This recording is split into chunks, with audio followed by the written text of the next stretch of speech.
cinta berbagi, peduli sesama.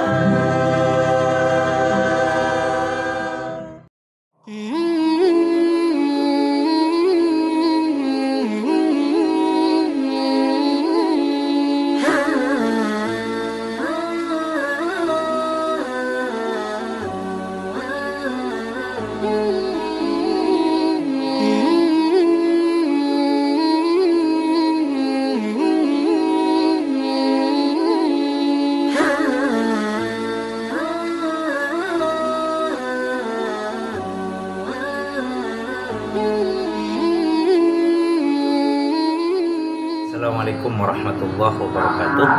Bismillahirrahmanirrahim. Alhamdulillah. Wassalatu wassalamu ala rasulillah ala jami'i ni'amillah. Bismillahirrahmanirrahim. Sahabat-sahabat sekalian, SOH ini adalah merupakan sebuah komunitas kegiatan yang bergerak di bidang sosial kemasyarakatan. Tentu juga melakukan edukasi di dalam membangun anak-anak bangsa di negara Republik Indonesia. Di dalam agama Islam, Allah mengajarkan bahwa kita sebagai seorang manusia diperintahkan untuk berbagi dengan sesama manusia.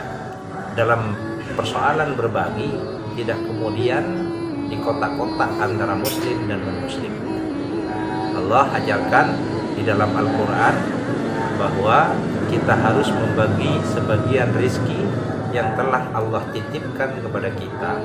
Yang memiliki harta lebih harus diberikan kepada yang tidak mampu. Karena Allah menciptakan ada orang kaya, kemudian ada orang yang miskin. Tentu yang miskin itu oleh Allah diciptakan tujuannya agar dipedulikan oleh orang-orang yang kaya, sehingga sebuah instruktur berpikir yang harus dibangun oleh orang-orang yang kaya adalah bagaimana bisa memanfaatkan harta yang dimiliki untuk digunakan sebaik-baiknya. Karena hakikat rizki itu adalah bukan apa yang ada pada diri kita, tetapi hakikat rezeki itu apa yang bisa digunakan dan bermanfaat untuk orang lain. Banyak orang punya mobil, banyak orang punya rumah, banyak orang punya kendaraan, tapi pada hakikatnya semua itu hanyalah sebuah titipan, bukan rezeki yang hakiki. Rezeki yang hakiki itu adalah apa yang dimakan, kemudian setelah dimakan menjadi sebuah energi positif untuk mendapat ridha Allah Subhanahu wa taala.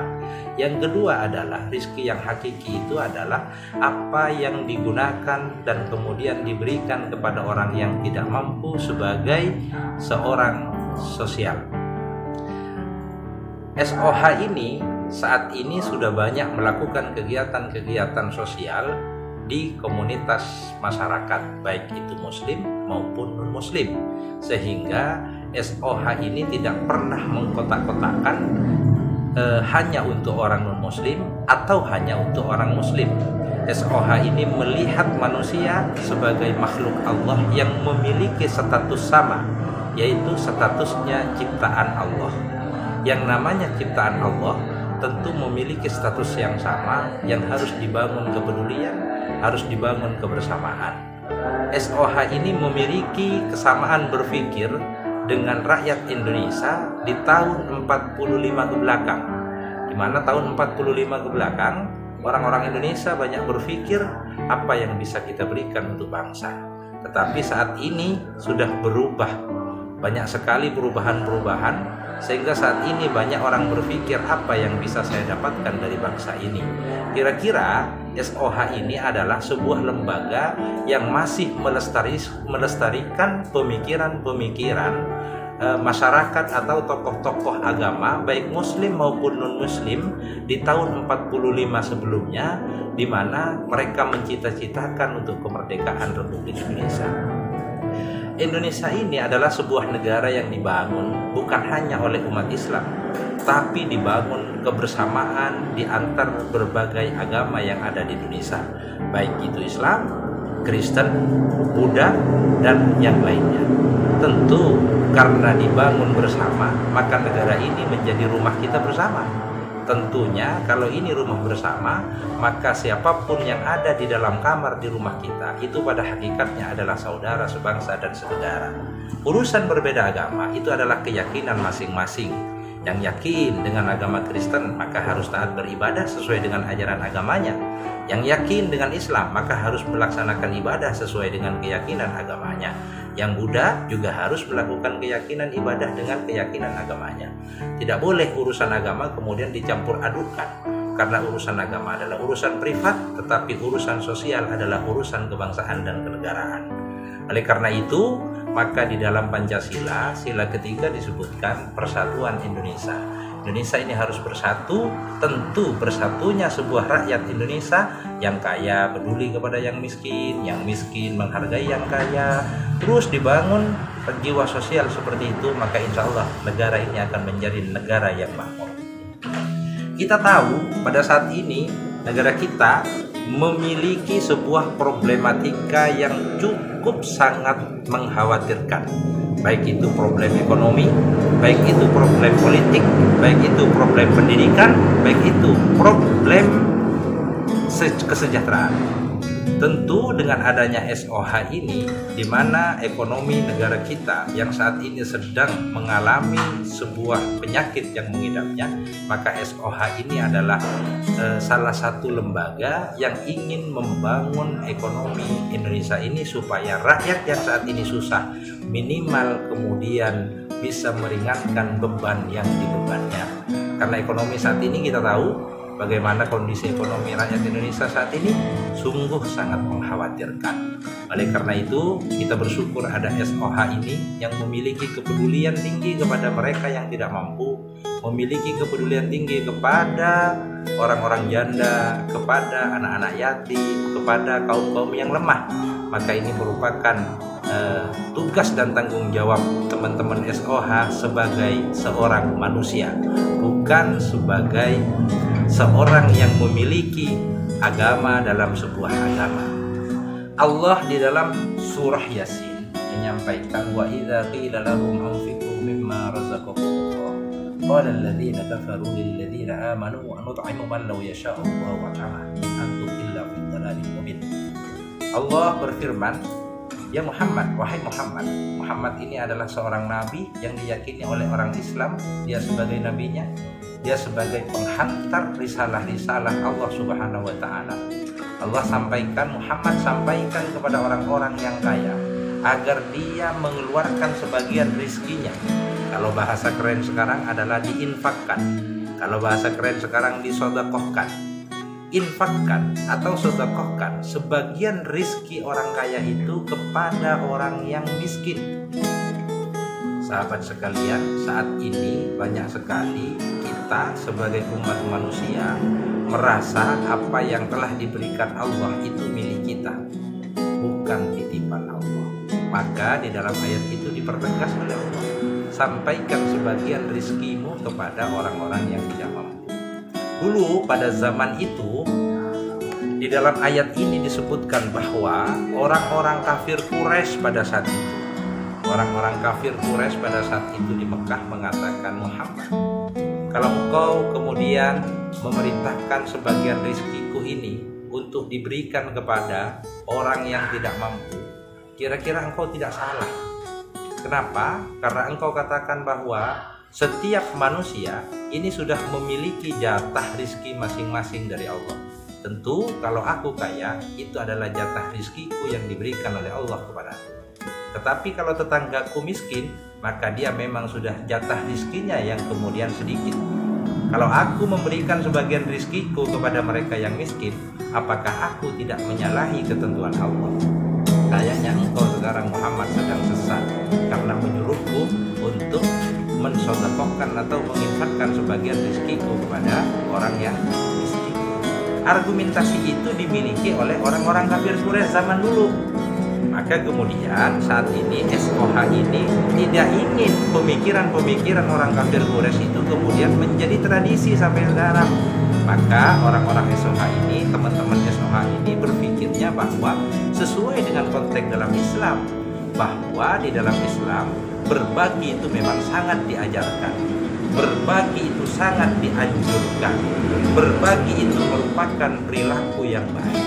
Tentunya berbagi itu adalah bagian dari ibadah. Ibadah itu tidak hanya harus sholat, ibadah tidak harus hanya zikir, ibadah bukan hanya baca Quran kalau dalam Quran, dalam Islam. Tetapi senyum saja kepada sesama itu sudah bagian dari ibadah. Membahagiakan orang lain itu adalah bagian ibadah. Kemudian apalagi sampai memberikan sebagian rizki kepada orang lain, itu merupakan ibadah yang luar biasa. Tentu kita saat ini seringkali memuja orang kaya yang punya uang 1 triliun, kemudian mensedekahkan, mengeluarkan rizkinya itu 1 miliar. Itu pasti dipuja-puja oleh kita. Oh, kalau si fulan itu nyumbangnya 1 miliar. Padahal 1 miliar dari 1 triliun itu hanya 10%. Tetapi tukang beca yang punya kemampuan hanya dia mendapatkan rizki 20.000 dalam sehari. Sehari 20.000, besoknya dapat 30.000. Kemudian dia 1 hari mendapat 20.000, dia sedekahkan 10.000. Itu seringkali tidak kita pedulikan karena dianggap nilai 10.000 itu sangat kecil. Padahal kalau kita persentasikan 10.000 yang dimiliki tukang beca itu adalah 50% dari pendapatan yang dia dapatkan. Tetapi orang yang memiliki 1 triliun yang mengeluarkan 1 miliar itu hanya 10%. Tentu jiwa sosialnya harus kita acungkan jempol kepada tukang beca yang bisa mengeluarkan 50% dari harta yang dia miliki. Tentu SOH ini adalah orang-orang yang tidak ingin menjadi orang yang tidak disayang oleh Tuhannya.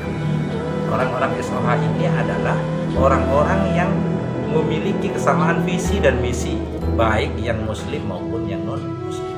Sehingga di dalam SOH ini ada orang muslim, di SOH ini ada orang non muslim. Di situ berkolaborasi mereka sebagai manusia, bukan sebagai agamawan, bukan sebagai orang intelektual, tapi sebagai manusia.